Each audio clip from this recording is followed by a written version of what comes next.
அனைவருக்கும் வணக்கம். நான் வந்து ஒரு 20-30 வருஷத்துக்கு முன்னாடி தமிழ் அந்த உலக சினிமா புக்கெல்லாம் வாங்கி நிறைய படிப்பேன்.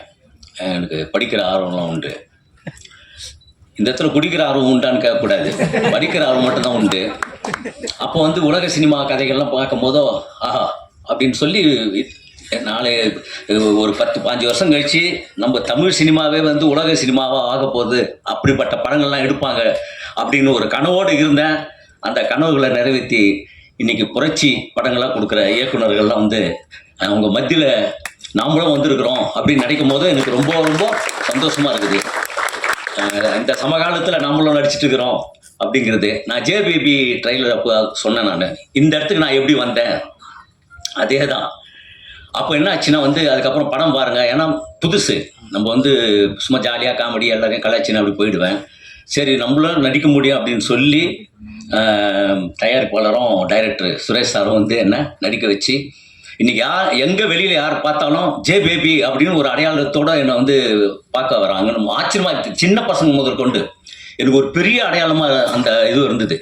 எப்படி ஜே பேபி அவங்க வீட்டுக்கு நான் வந்தனோ கொஞ்சம் பக்கத்து வீட்டு பாட்டில் விடாத வீட்டுக்கு வந்துடுங்க அப்படின்னு எங்கள் கூட்டின்னு வந்து சென்ட்ரலில் விட்டாங்க.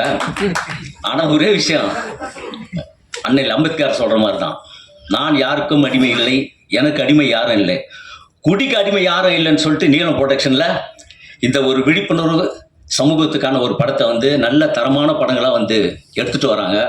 அந்த படங்கள்லாம் நான் இருக்கிறேன் அப்படின்னு நினைக்கும் போதெல்லாம் எனக்கு சந்தோஷமாக இருக்குது. ஏன்னா ஒரு 12 வருஷத்துக்கு முன்னாடி நான் இறைமகன் ஒரு படம் வந்து எடுக்கிறதுக்கு அந்த கேப்பு தான் எனக்கு விழுந்தது. அது வந்து ஒரு குடினால ஒரு குடும்பம் வீணாக போகிற மாதிரியான ஒரு படம். அதில் வந்து மேடம்லாம் கோச்சிக்கூடாது, நான் ஒரு பாட்டு எழுதியிருந்தேன்.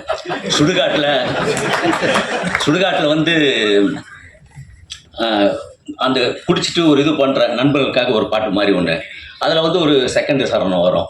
7 மாடி வீடு கட்டி எல்லா ரூமிலும் ஏசி போட்டுட்டு இங்கே வந்து படுத்து கிடக்குறான், சாதிபாத பேரை சொல்லி சண்டையிட்டு மாணவர்கள்லாம் சரிசமமாக இங்கே தூங்குறான், வந்தால் வந்து வாசி, வரணும் சுகவாசி, எதுவும் இல்லைன்னா அடிக்கு வாசி, ராவா ஊற்றிக்கின்னா நீயும் ஊற்றிப்ப, மூஞ்சியை போத்திக்கின்னு முழுசாக போயிடுவேன், கொஞ்சம் ஒச்சக்கல்லிக்க கொலையும் செய்வான், எச்சக்கடை கூட சேராதே, அணகோடா முன்னே மகுடி போத்தாதே, ஜெராசிக் பார்க்கில் வாக்கிங் போகாது அப்படி எழுதியிருப்பேன்.